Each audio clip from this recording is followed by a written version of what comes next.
Pues listo, hemos regresado, vamos por nuestro tercer episodio. Esto está muy emocionante cada vez. Hay cada vez más cosas que la licenciada nos está poniendo a reflexionar y a poniendo aquí a trabajar. Fíjate que es algo bien interesante. Yo he pensado mucho en que a veces nos da pereza pensar, ¿no? Estarnos cuestionando, estar indagando y demás, y creo que también tiene que ver con con los tipos de personalidad. Pero, licenciada, ¿nos podría usted contestar? La primera pregunta que le hice es, ¿qué es la tentación? Claro. Bueno, lo podemos concebir como este estímulo, ¿no? Que nos va a inducir a desear comportarnos de cierta manera, que se va a salir además de un patrón de conducta legal o socialmente aceptable. Eh, Más o menos así lo podemos como entender, ¿no? Y entonces, si decimos que va a ser este estímulo que nos va a inducir a comportarnos de cierta manera, al momento en que nosotros procrastinamos, justamente vamos a elegir, o sea, como que vamos a estar tentadas, por así decirlo, a elegir otras situaciones, otras personas, inclusive, ¿no? Para seguir postergando aquello que tenemos que hacer. No sé si más o menos está como claro. Sí, sí, ya, efectivamente, me queda claro que es un estímulo y bueno, yo lo preguntaba justamente en razón de mi rol de mamá, porque a veces cuando mis hijas caen en tentación de algo, pues específico, los dispositivos móviles, que hay que estar muy al pendiente con los niños y ese es otro tema también a tratar. Ellas decían, o sea, yo les digo, no vean esto, ¿no? O sea, y empezamos con el no vean, pero ellas se justifican y dicen: "Es que me dio curiosidad", y digo: "Pues es que sí es cierto, ¿no?". O sea, un niño siempre va a tener curiosidad de muchas cosas, o sea, hablando de niños. Pero, eras ahí cuando tú, hablaste justamente de esta parte cuando vamos aplazando, pues caemos pues, en tentaciones, ¿no? Y, podemos justamente ahí aterrizar muy bien el peligro sanitario, o sea, entender muy bien porque esto se puede convertir en un peligro sanitario. Entonces, sí, muchísimas gracias. Entendamos que la tentación es un estímulo que nos va a inducir a comportarnos de cierta manera y con ello justificar la procrastinación. Ujú, sí, justamente así.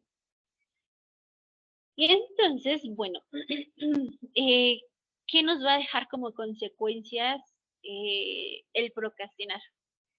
Bueno, pues primero va a incidir en todas las áreas de nuestra vida, desafortunadamente, ya que, bueno, pues con el paso del tiempo, la procrastinación crónica va a tener un costo, insisto, no nada más en la productividad académica, laboral, sino también, o sea, insisto, en todas las áreas de nuestra vida y en efectos destructivos medibles en nuestra salud mental, nuestra salud física, incluyendo el estrés crónico, ¿no? Por eso, cuando el episodio pasado que hablábamos sobre que se ha convertido en un tema de salud, ¿no? No nada más es por a lo que recurren. O sea, insisto, una persona que un procrastinador crónico va a ser más susceptible de caer en ciertas adicciones o de tener ciertas adicciones. Y entonces, obviamente, eso se tiene que atender desde el sector salud, pero también por las enfermedades, ¿no? Que se le van a generar a nivel físico a estas personas. Sobre todo estrés, ¿no? Que bueno, lo vamos a ahondar un poquito más adelante. Va a haber una angustia general psicológica, que a veces esto puede ser el detonante para ansiedad, que es lo que pues hoy vemos, ¿no? En el sistema de salud como que es una constante baja satisfacción de nuestra vida, que esto va a ser una detonante o una causa, ¿no? Una de las posibles causas de depresión. Eh, Síntomas de depresión, justamente ansiedad, hábitos deficientes de la salud, enfermedades crónico-degenerativas e incluso pues la hipertensión y enfermedades cardiovasculares. Entonces, notemos como toda la gama, ¿no? De situaciones, de condiciones de salud, ¿no? Que nos va a generar el procrastinar. Y desde allá o en los sectores de salud, ¿no? Solamente vemos como lo aparente, lo que podemos observar, pero no vamos a la causa de las causas, ¿no? Entonces, o sea, yo creo que si pudiésemos incidir directamente en la procrastinación, seguro estoy que muchas de estas enfermedades, ¿no? Bajarían además tremendamente, pero también en los, o sea, también en los costos, ¿no? Lo que le cuesta al sector salud son recursos que perfectamente se podrían usar, ¿no? Para otras situaciones que también nos atañen en la salud. Entonces, por eso me encanta este tema porque nos habla de cómo podemos incidir justamente en muchas de las enfermedades, el ir a la causa de las causas, ¿no? Y entonces, bueno, em, ¿por qué les decía que en enfermedades cardiovasculares, de los últimos estudios que se han realizado, nos habla de que cuando una persona empieza a procrastinar, un procrastinador crónico, va a ser va a tener 3 veces más el riesgo de un infarto al miocardio. Además de que también va a ser más susceptible, ¿no? A ciertas enfermedades como de las vías respiratorias, por ejemplo, ¿no? Y si a eso le sumamos que, bueno, además eh, pues en México, ¿no? Tenemos como que las 4 estaciones en un día, ¿no? O sea, porque en la mañana hay sol y demás. Ya tenemos un factor de riesgo, ¿no? Ambiental. Pero si a eso le sumamos este factor de riesgo, ¿no? En donde constantemente vamos a estar enfermándonos de las vías respiratorias, ¿no? Entonces, y luego si a eso le sumamos que procrastinamos, bueno, se va a hacer ahí como todo un caldo de cultivo para una enfermedad crónico-degenerativa, ¿no? Además, el estrés, porque el estrés la verdad es que a la fecha el boom en cuando se empieza a hablar del estrés desde el sector salud empieza a ser por ahí de la década de la verdad es que nos tardamos bastante en México, fue a partir de la década de los 80s, 90s más o menos, ¿no? Y entonces la única solución que se daba era justamente la medicalización, ¿no? De bueno, tómate tu pastillita para el estrés y era el estrés, el estrés, el estrés, ¿no? Pero poco o casi poca o casi nunca, ¿no? Se nos dio herramientas para poder afrontar entonces el estrés desde casa, ¿no? Y entonces, em, ¿qué pasa o cómo se va a ir dando como este ciclo, ¿no? De la procrastinación. Nosotros tenemos que cumplir como alguna tarea, ¿no? Tenemos que hacer algo. Es ahí donde va a empezar.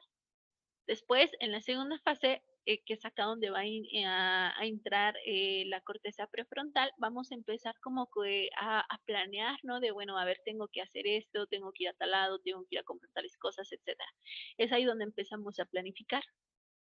En la tercera fase, que es acá donde se va a dar como el punto, el detonante, ¿no? Justamente para la procrastinación.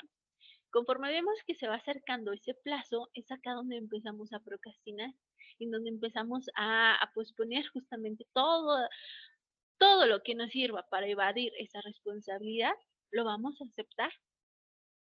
Pero conforme más va avanzando el tiempo, también nuestros niveles de cortisol en sangre van a ir aumentando. Y entonces, si yo estoy viendo que cada vez me queda menos tiempo para cumplir eso que tenía que haber hecho, me voy a empezar a estresar, voy a empezar a alterar mi ciclo de sueño, mis hábitos alimenticios, etcétera. Y entonces el cortisol, además, pues me va a generar pues, toda una condición, no nada más a nivel de sistema nervioso central, sino también de nuestro sistema endocrino, ¿no? Por estas hormonas que se van segregando. Y va a ser en esta fase en donde los niveles de cortisol en sangre van a aumentar, donde la presión arterial se va a disparar, ¿no? Es ahí donde nos va a dar una hipertensión, ¿no? Arterial, donde también vamos a ser más susceptibles a infartos al miocardio, porque además, o sea, ustedes véanlo, por ejemplo, ahora se me ocurre como el ejemplo académico, ¿no? Donde a lo mejor tenías que estudiar para un examen y no estudiaste toda la semana y te pones a estudiar el domingo en la noche, ¿no? Pues una, ni lo vas a hacer bien. Dos, te vas a estresar bastante, ¿no? Vas a alterar tu ciclo del sueño, vas a tener problemas gastrointestinales, ¿no?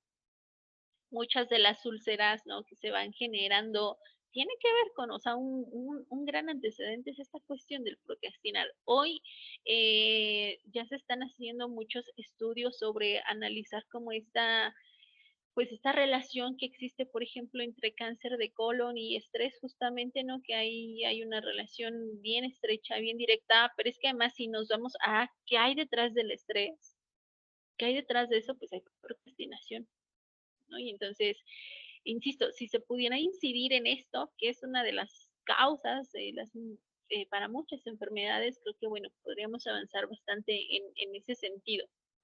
Y además, otra de las en donde, o sí, pues otra de las alteraciones que nos va a generar va a ser, no como tal pérdida de memoria, pero es una dificultad en la memoria, ¿no?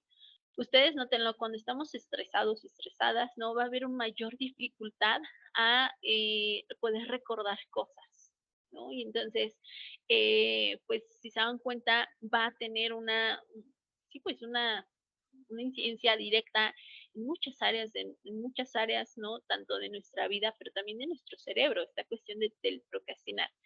Ahora bien, si lo vemos en México, ¿cuántas personas, no? La mortalidad, justamente morbi y mortalidad en México sobre enfermedades cardiovasculares, sobre diabetes, sobre hipertensión, o sea, y, bueno, obviamente cáncer, ¿no?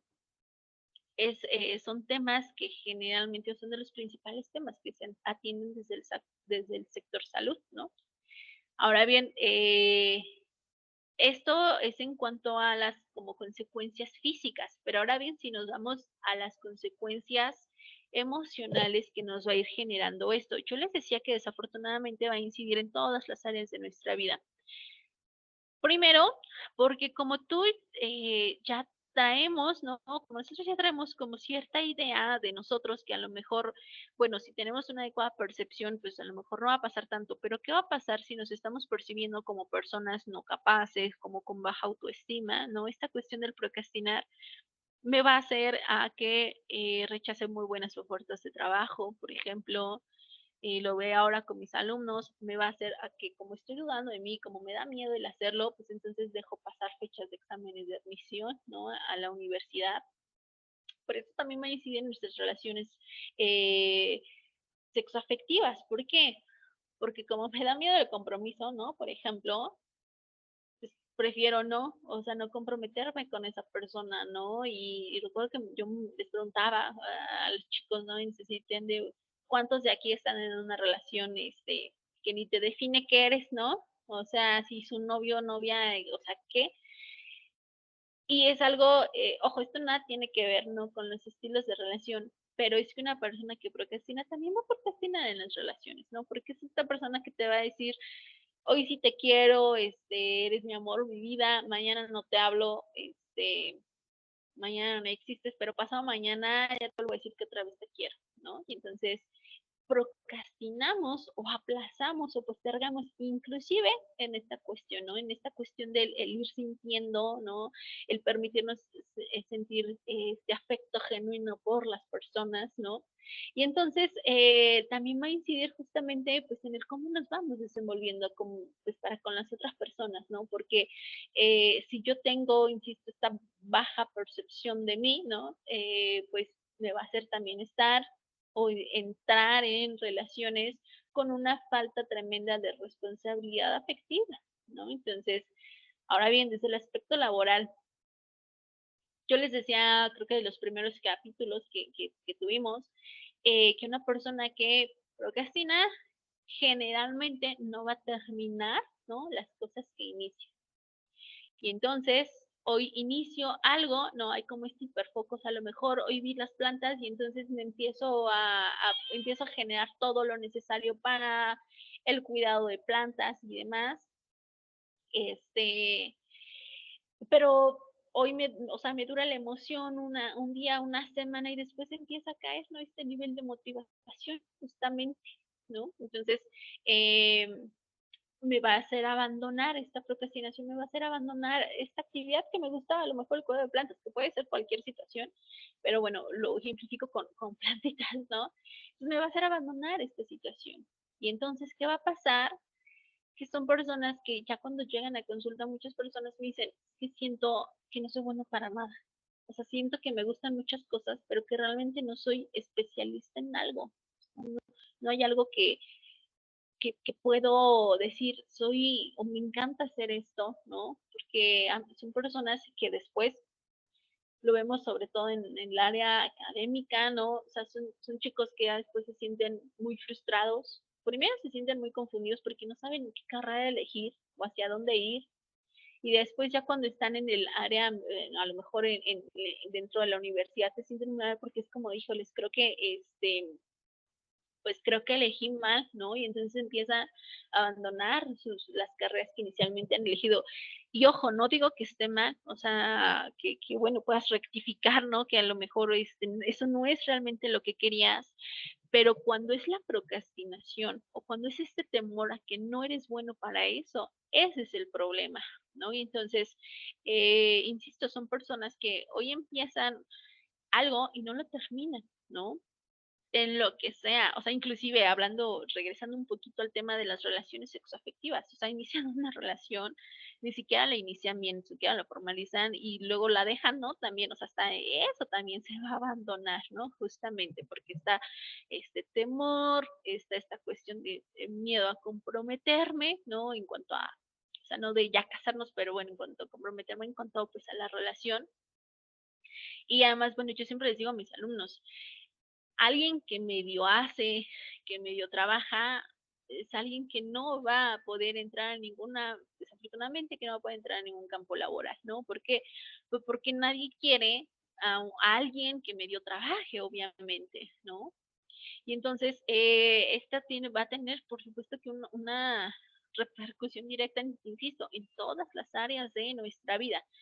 Ahora bien, qué secuelas nos va a ir dejando o cuáles van a ser estas consecuencias emocionales, cognitivas? Bueno, primero, a nivel cognitivo, va a haber una tremenda falta de toma de decisiones, de poder planear, de poder ejecutar. Se nos va a dificultar mucho el poder ver más como allá, ¿no? Es acá donde desde el área de la psicología, desde la psicología, perdón, decimos que empezamos a tener distorsiones cognitivas, que la distorsión cognitiva pues es una alteración de la percepción, ¿no? De la situación que estamos viendo. Y entonces estas distorsiones cognitivas nos van llevando también a tomar malas decisiones, ¿no? Hablando, por ejemplo, en el caso de depresión, a veces cuando se enfrenta un cuadro clínico depresivo, la única opción que se ve es justamente el suicidio, ¿no? Es como si estuviesen en una especie de visión de túnel y la única opción viable que ven para poder salir de esa situación es el suicidio. Y entonces ahí justamente, ¿no? Corteza prefrontal no está, o hay una alteración, o no está trabajando adecuadamente, no está funcionando adecuadamente, ¿no? Para poder ver justamente otra gama de posibilidades. Pues un procrastinador que se encuentra en una situación va a ver como única escapada, única salida, a lo mejor, pues una ideación suicida, ¿no? O va a ver como única opción. Si recuerdan en alguno de los primeros capítulos les decía, ¿no? A la mitomanía, ¿no? O sea, porque no veo otra opción, ¿no? De poder evadir la responsabilidad de esto que tenía que hacer y entonces miento, ¿no? Y entonces me invento de que, este, a veces, ¿no? ¿Cuántas veces vemos, o sea, suena chusco, pero cuántas veces no vemos ahí en memes, ¿no? De trabajadores que ya se inventaron que se murió el perrito no sé cuántas veces, ya mataron a la abuelita no sé cuántas veces, por procrastinar, por evadir esta cuestión, ¿no? Entonces, eso es en cuanto a nivel cognitivo. Otra cuestión, otra de las consecuencias de este procrastinar va a ser justamente, va a tener una incidencia directa en la dificultad en la memoria, ¿no? Va a haber como cierta dificultad. ¿Por qué? Porque como no hay una adecuada función ejecutiva de poder planear, de poder organizar, de poder visualizar lo que tenemos que hacer, son personas que siempre están en su mente, ¿no? De hoy tengo que hacer esto, mañana esto, y entonces hay un montón de pensamientos, ¿no? Y yo siempre les pongo a mis alumnos como la analogía de pobre cerebro, está como si fuese una computadora, ¿no? Ahora, y tiene un montón de pestañitas abiertas. Y lo peor es que ninguna carga, ¿no? Y entonces esto nos va a llevar a un embotamiento emocional y este embotamiento emocional nos va a llevar a vivir cuadros clínicos de ansiedad o de depresión, sobre todo de ansiedad, ¿no? Porque en la ansiedad está siempre pensando en lo que puede pasar, pero no más en lo que puede pasar, sino en lo peor que puede pasar, ¿no? Siempre se están previendo acá situaciones catastróficas de lo que se puede llegar a suceder, ¿no? Y entonces, si hay ansiedad, pues obviamente la ansiedad y la depresión casi siempre van de la mano, ¿no? Son condiciones, pues mentales, ¿no? Donde exista una, no siempre, pero sí generalmente va a estar la otra condición, ¿no? Y además a eso le sumamos factor estrés, bueno, o sea, va a haber toda una eh, serie de situaciones ahí a nivel cognitivo que nos va a ir generando, pues, esta patología y que, insisto, puede derivar en trastornos, pues ya en trastornos como tal, ¿no? Trastornos mentales. Ahora bien, secuelas o consecuencias en la cuestión emocional. Bueno, primero va a haber una dificultad en la regulación, ¿no? Acá pues de la cuestión emocional. ¿Por qué? Porque va a haber esta impulsividad, ¿no? Como hay una dificultad en cuanto al poder identificar emociones, pues va a ser esta amígdala justamente, ¿no? La que a veces nos va a hacer malas jugadas. Vamos a tener baja tolerancia a la frustración, baja tolerancia al estrés, vamos a actuar así como que así de manera inmediata por impulso, ¿no? Casi, casi. Pero otra también de las consecuencias, perdón, que nos va a dejar esto, va a ser esta constante sensación como de vacío. Y acá se va a conjuntar lo cognitivo con lo emocional, y lo conductual, claro. ¿Por qué decía que nos va a afectar en muchas áreas de nuestra vida? Pues, bueno, ahorita lo vamos a ver más adelante. Ajá. Perdónale, perdón, pero la verdad es que estamos, o sea, llegando al punto de que justamente esta es la parte de concientizarnos, ¿no? Sobre el tema de la procrastinación. La pregunta que te quiero hacer aquí, y perdón de verdad por la interrupción, tiene que ver mucho con lo que estás diciendo cuando dijiste, vamos a la causa de las causas, que es la procrastinación, ¿no? Y que efectivamente si nosotros nos concentráramos hoy hago esto, mañana esto y lo vamos cumpliendo, pues entonces vamos como teniendo este equilibrio y esta vida saludable. Pero la primera pregunta que te quiero hacer tiene que ver, primero, o sea, el ciclo de la procrastinación, teníamos el inicio cuando tenemos algo que cumplir, el segundo comenzamos a planificar lo que tenemos que hacer. No sé si hay, o sea, o lo hice bien o lo hice mal, el 3 4 es cuando empezamos a posponer y el 4 es cuando empezamos a tener dificultades de la memoria. ¿Ese es el ciclo de la procrastinación? El 1 y el 2 sí. En el 3 es cuando empezamos a procrastinar, justamente vamos a empezar a postergar las actividades, va a empezar acaso ya nos empezamos a preocupar, ¿no? Nos empezamos como que a estresar, pero lo peor es que nos estresamos y aún no podemos iniciar esa actividad. Entonces simplemente nos las pasamos como que en un estado de muchísima preocupación, de muchísima tensión, de mucho estrés, pero ahí aún no hace, o como que aún no hacemos nada, ¿no? Aún no ejecutamos la tarea o eso que tengamos que hacer. Va a ser hasta la cuarta, como hasta la cuarta fase, perdón, creo que eso no se lo expliqué, en donde ahí ya vimos, ¿no? O sea, como que como que nos resignamos a que, bueno, pues ya evadí con Netflix, con videojuegos, con redes sociales, o sea, ya agoté todas mis posibilidades y donde veo que ya el único camino que me queda es cumplir eso que tenía que hacer, es ahí donde ya vamos a ejecutar, perdón, la tarea, pero la vamos a mal ejecutar o no la vamos a hacer bien. ¿No? Entonces la vamos a hacer así como que nada más como que por cumplir, pero no la vamos a llevar O adecuadamente, ¿no? Y en este último paso, o última fase, perdón, se pueden dar dos situaciones. Una, que lo hagamos o que no lo hagamos. Que de plano evadamos, perdón, como la tarea. Y entonces, si lo hacemos, pues probablemente va a ser mal y a mucha costa de haber alterado nuestro ciclo del sueño, de haber mal comido, haber etc, etc. Y la otra es que de plano no lo hagamos. Y es acá donde va a estar como esta cuestión un poco, pues yo les digo, de somatización, inclusive a veces de hipocondriasis, ¿no? En donde decimos, no, es que no entregué mi tarea, no entregué mi proyecto porque casualmente ese día me dio tremenda infección de estómago, ¿no?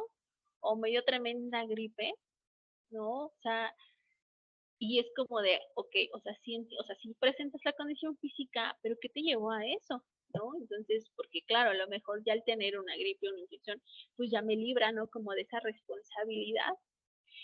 Esa puede ser una, la somatización o la cuestión acá de la mitomanía, ¿no? O sea, en donde, híjoles, pues como sé que de plano ya no lo puedo hacer, mejor me voy a inventar que mi abuela se murió por quinta vez, ¿no? O que el perrito se me escapó por no sé cuánta vez, o sea, porque no queremos además hacernos cargo, ¿no? De la consecuencia que eso nos genera. Entonces, es así como se va dando el ciclo de la procrastinación. Hay una tarea que cumplir. En la fase 2 empezamos a ejecutar, a planear. En la cuarta es donde, en la tercera, perdón, es donde vamos a entrar en una fase de gran tensión, de gran estrés, pero aún no hacemos nada para hacer la tarea. Y es hasta la cuarta donde se puede dar dos situaciones, que hagamos la tarea o que no. Digo, yo creo que en el mejor de los casos es hacerla, aunque sea mal, pero bueno, pues que lo hagas, porque pues si no lo hacemos, para empezar, ahí estamos cumpliendo esta cuestión, ¿no? De no terminar lo que iniciamos. Y eso es tan, genera un impacto, pues en todas nuestras áreas de nuestra vida también muy, pues poco benéfico, poco funcional, cuando no terminamos lo que iniciamos. Muchas gracias, Ale. Perfecto. Entonces cerramos esta parte del ciclo de procrastinación. Te dejo terminar justamente para que podamos ir entendiendo más de las consecuencias, pero también las alternativas que tú tienes como propuestas. Y ya dejamos al final esto por lo cual yo también he venido trabajando, también aprendí de una compañera psicóloga cuando definimos proyecto de vida y contigo también entendí cómo pues a veces les pedimos un proyecto de vida a los jóvenes cuando todo su cerebro sigue en crecimiento y pues no es como la edad ideal como para que ellos digan, ah, sí, pero sí irse formando como tal vez un plan de vida, ¿no? Ah, Más que un proyecto, un plan de vida. Pero bueno, continúa por favor, Ale, para que podamos ir viendo más sobre las consecuencias y las alternativas. claro. Sí, muchas gracias. Y entonces, bueno, ¿qué va a pasar? Les comentaba a nivel cognitivo, conductual, emocional con esta cuestión, que también una de lo que se puede suceder, pues es que se detone, ¿no? Un episodio depresivo. ¿Por qué? Porque hay muchas personas que dicen, es que, ok, ya estoy haciendo lo que quería hacer, o ya estoy estudiando lo que quería estudiar, por lo que procrastiné tanto tiempo que ya. Pero como no se, como diré, como no se trabajó o como no se ha sabido poder incidir o trabajar con el postergar las situaciones, y entonces a veces inclusive lo que se supone les gusta o la actividad, el trabajo, la carrera, etcétera, lo que les gusta tampoco lo logran disfrutar. ¿Por qué? Porque ahí también empiezan a procrastinar. Y entonces, a partir de esta distorsión de pensamiento, de esta distorsión cognitiva, los lleva a pensar a, o a concluir, ¿no? En un error de pensamiento, en decir, es que entonces, si se supone que yo soy buena, bueno, para esto, y no lo estoy haciendo, pues entonces no soy buena, entonces lo dejo. Entonces viene la deserción escolar, viene el que nos autosabotaje, ¿no? En la cuestión académica o en la cuestión laboral, o de plano decir, no soy esto, ¿no? Desafortunadamente, a veces hemos tenido varios casos, ¿no? De chicos que ya van por la octava carrera, pero ninguna la han concluido, ¿no? Porque de plano no, o sea, no saben qué les gusta. Y a lo mejor no tanto es el que no sepan qué les gusta, es que ahí hay factor procrastinación, justo, ¿no? Que está incidiendo en esta cuestión. Y esto se llega a grabar justo, yo siempre les he dicho, cuando se entra a la etapa de adulto joven, ¿no? Que va más o menos como por ahí de los 20, 21 hasta los 29 aprox, que se considera la etapa de adulto joven, ya de 30 a 40, pues adulto como, bueno, sí, adulto, ¿no? Como tal. Pero es en esta fase donde mayor crisis va a haber en esta cuestión de procrastinar, porque si desde etapas anteriores no hemos podido abordar esta cuestión, cuando lleguemos acá entramos, dirían por ahí, ¿no? En estas mal llamadas crisis existenciales, ¿no? Porque es que entonces ya no sé qué hacer con mi vida, o sea, ya no sé para dónde voy, en dónde me quedo, qué hago, creo que elegí mal, ¿no? Hay muchas personas que dicen, híjoles, creo que sí elegí mal mi carrera, ¿no? Porque, pero no es que hayas elegido mal, es que no estás haciendo lo que tienes que hacer porque está este factor procrastinación, ¿no? Porque esto es lo que está obstaculizando que justamente puedas llevar a cabo tu plan y proyecto de vida, ¿no? En ese sentido.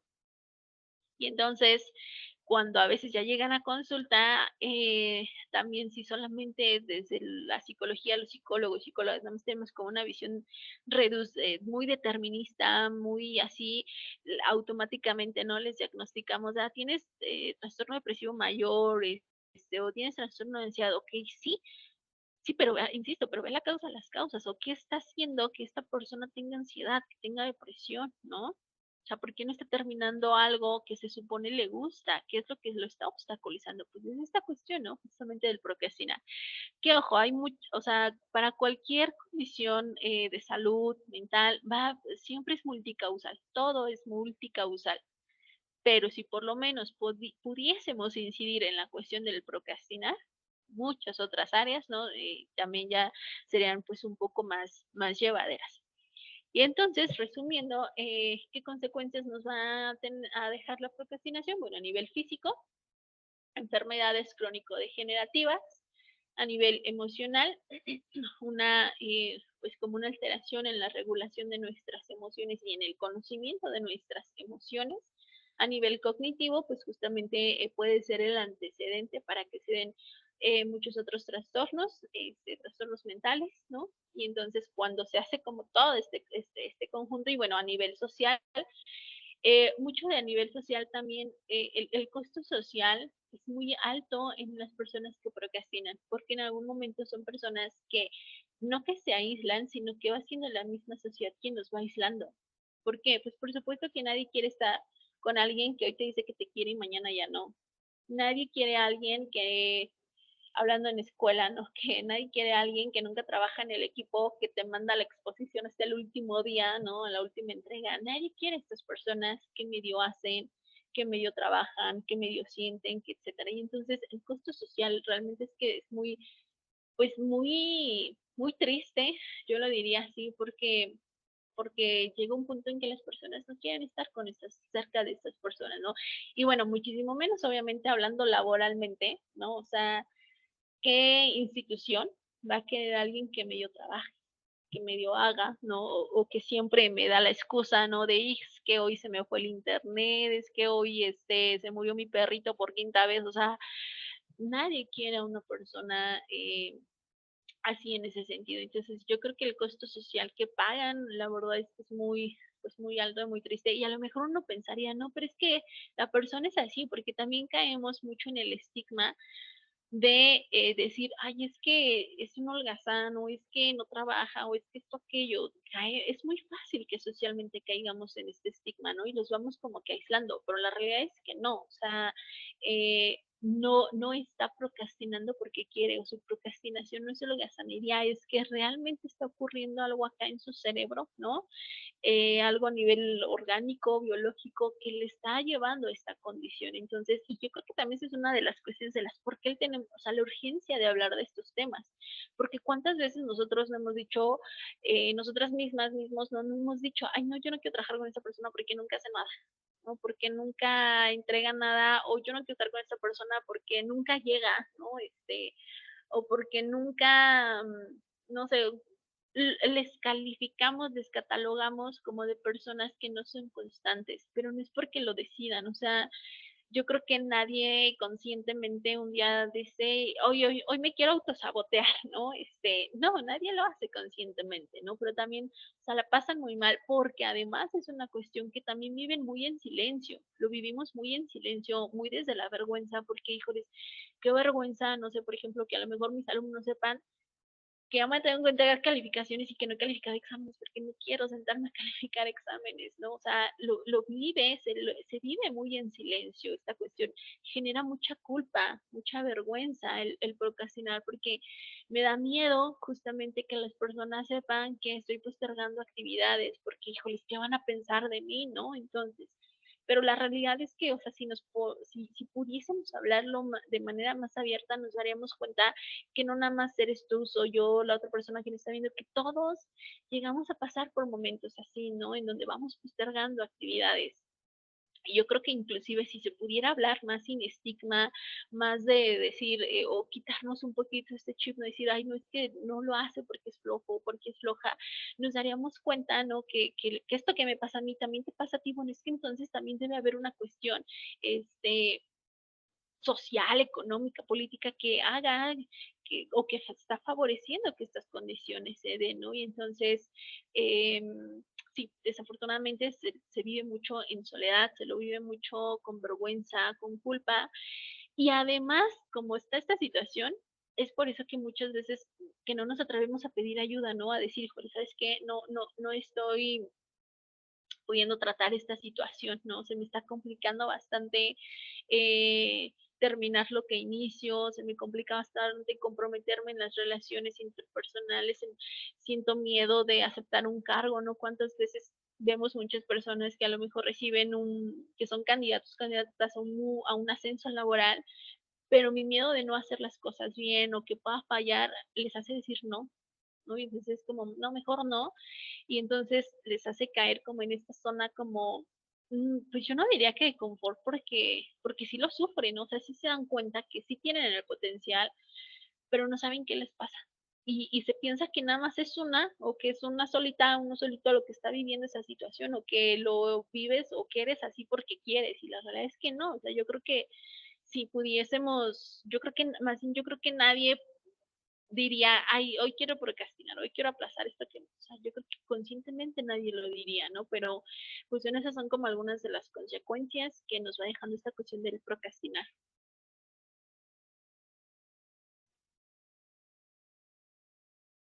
Sí. Vale, aprovechando, y no sé si con esto quieres que también nos vayamos a un cuarto episodio para que puedas cerrar con las estrategias, pero em, de verdad que creo que en esta parte quizá muchos estamos tocando fondo. Yo me acuerdo mucho que en la primera ocasión te hablé con relación a las personalidades. Cerramos la primera charla ahí en el auditorio de CECITEM y yo te preguntaba si tenía que ver algo con las personalidades. Incluso también me llamó mucho la atención como un par de nuestros estudiantes como que te empezaron a incidir mucho en preguntas, ¿no? De justamente los padecimientos, de cómo procrastinar se puede traducir más adelante en una enfermedad crónica, pero yo regreso a esta parte, ¿no? Tú ahorita estás diciendo algo, pues muy profundo, ¿no? Por eso estoy diciendo que quizá estamos tocando fondo, porque son cosas que se viven en silencio, ¿no? Yo estaba acostumbrada a escuchar esto como estos ciclos que no cerramos, lo que tú dices, inicias la tarea pero no la terminas, son ciclos que no cerramos y que vamos, pues eso, o sea, cuando tenemos oportunidad de seguir avanzando en la vida, pues como que vas dejando esos pendientes, ¿no? Como ese pendiente en el pizarrón con la tachuela que pues, nunca hiciste, ¿no? Entonces, la pregunta que te quiero hacer aquí es justamente eso, o sea, cuando empieza a caer quizá esta persona en el estigma porque está, como dices tú, pasando esto en silencio, porque le da miedo hablarlo y empieza a caer sobre esta persona el estigma de que pues eres flojo o no entregas o, ¿no? Eh, ¿Es el momento en que la persona tiene que hablarlo o esta persona puede avanzar, digamos, sola si va con un especialista y poder transformar esta percepción primero consigo mismo y después socialmente? definitivamente sí. O sea, Que a lo mejor, o sea, que lo pueda hacer por sí mismo, sin atención, pues no dudo que no, pero si no es una persona que por características de personalidad, que, o sea, que sea como muy fácil que abandone ciertas actividades, quizá que le pueda costar un poquito más de trabajo. Yo creo que acá el plan ideal es justamente que sea a la par, ¿no? De, bueno, acompañada de un trabajo psicoterapéutico, ¿no? A la par.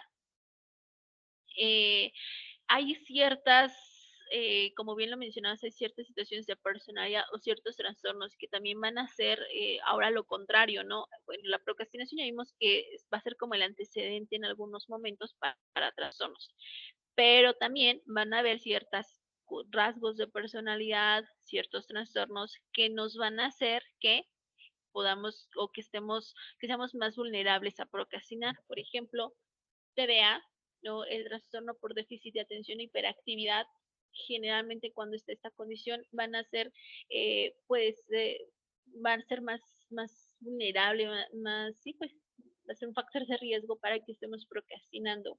Y acá, insisto, no es porque las personas quieran, es porque uno de los rasgos, ¿no? De TDA es que justamente exista dificultad, ¿no? En poder, no sé, a lo mejor recordar, poder ejecutar, poder planear, poder tomar decisiones. Y entonces son personas, ¿no? Que a veces, o sea, de verdad se les olvida que tenían que entregar algo, ¿no? Pero es a partir de esta condición de TDA, va a intensificar, ¿no? O va a hacer que esté más presente esta cuestión del procrastinar. Va a haber también ciertos rasgos de la personalidad, ¿no?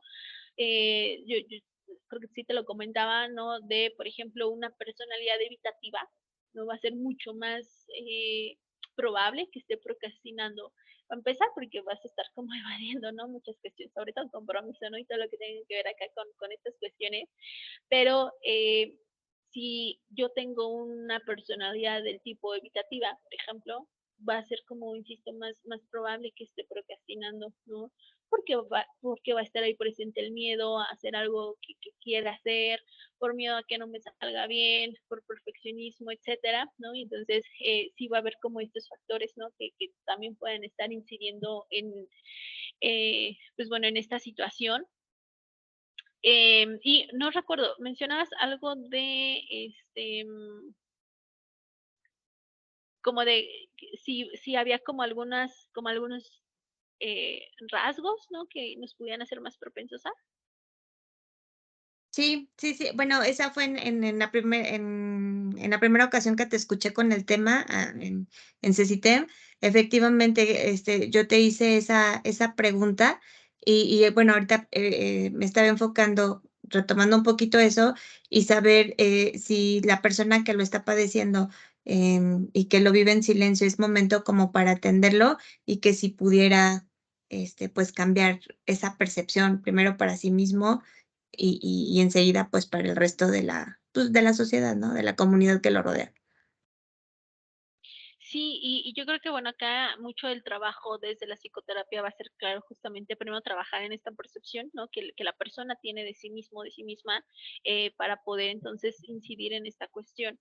Em, que se puede, por así decirlo, resolver, sí, claro, o sea, yo creo que siempre he pensado que si hay alguna condición o sea, que no es inherente a nosotros, nosotras, sí se puede modificar, pero sí tendría que hacer mucho de la mano con desde la psicoterapia, ¿no? Desde la psicología, o sea, que a lo mejor exista una persona que solito o solita haya salido de la procrastinación, no dudo que exista, pero quizá que le puede costar un poco más de trabajo, ¿no? Entonces, desde la psicoterapia justamente se trata de que tengan vayan adquiriendo estas herramientas, ¿no? Para poder hacer frente a, pues, a estas situaciones en ese sentido.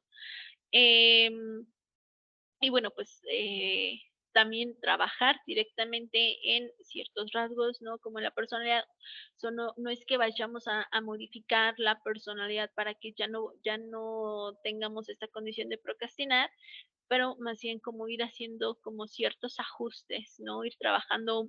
Y también es mucho trabajar desde la cuestión, pues sí, justamente, ¿no? Social. A veces pensamos que si tenemos mejor, no sé, una mejor percepción, mejor autoestima, ya no vamos a procrastinar. Y pensamos que que la autoestima la tenemos que trabajar de dentro hacia afuera, cuando la realidad es que la tenemos que trabajar desde fuera hacia adentro, ¿no? Para que entonces justamente tenga una mejor percepción de mí.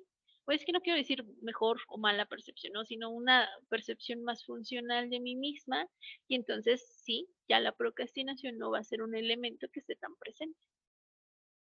Perfecto. Pues vamos ahorita a terminar con esto nuestro tercer episodio para que en el cuarto episodio, ya el último, la licenciada Alejandra Itzel nos pueda compartir estas estrategias de cómo afrontar esta situación. Recuerda, sobre todo ahorita quiero terminar este tercer episodio diciéndoles, si tú te sientes así, por favor acude con un especialista. Y les voy a decir por qué en el cuarto episodio, y es ahí cuando nos despedimos en la primera ocasión, Ale y yo, de manera presencial, que lo platicábamos y que yo le comentaba cómo estaba mi red de apoyo. Bueno, pues esto lo vas a escuchar en el cuarto episodio. Así es que muchísimas gracias. Esto está cada vez más interesante. Vamos por el episodio final, cuarto episodio. Así es que no dejes de vernos charlando de joven a joven con la licenciada Alejandra Itzel Gutiérrez Mendoza. Nos vemos en el cuarto episodio.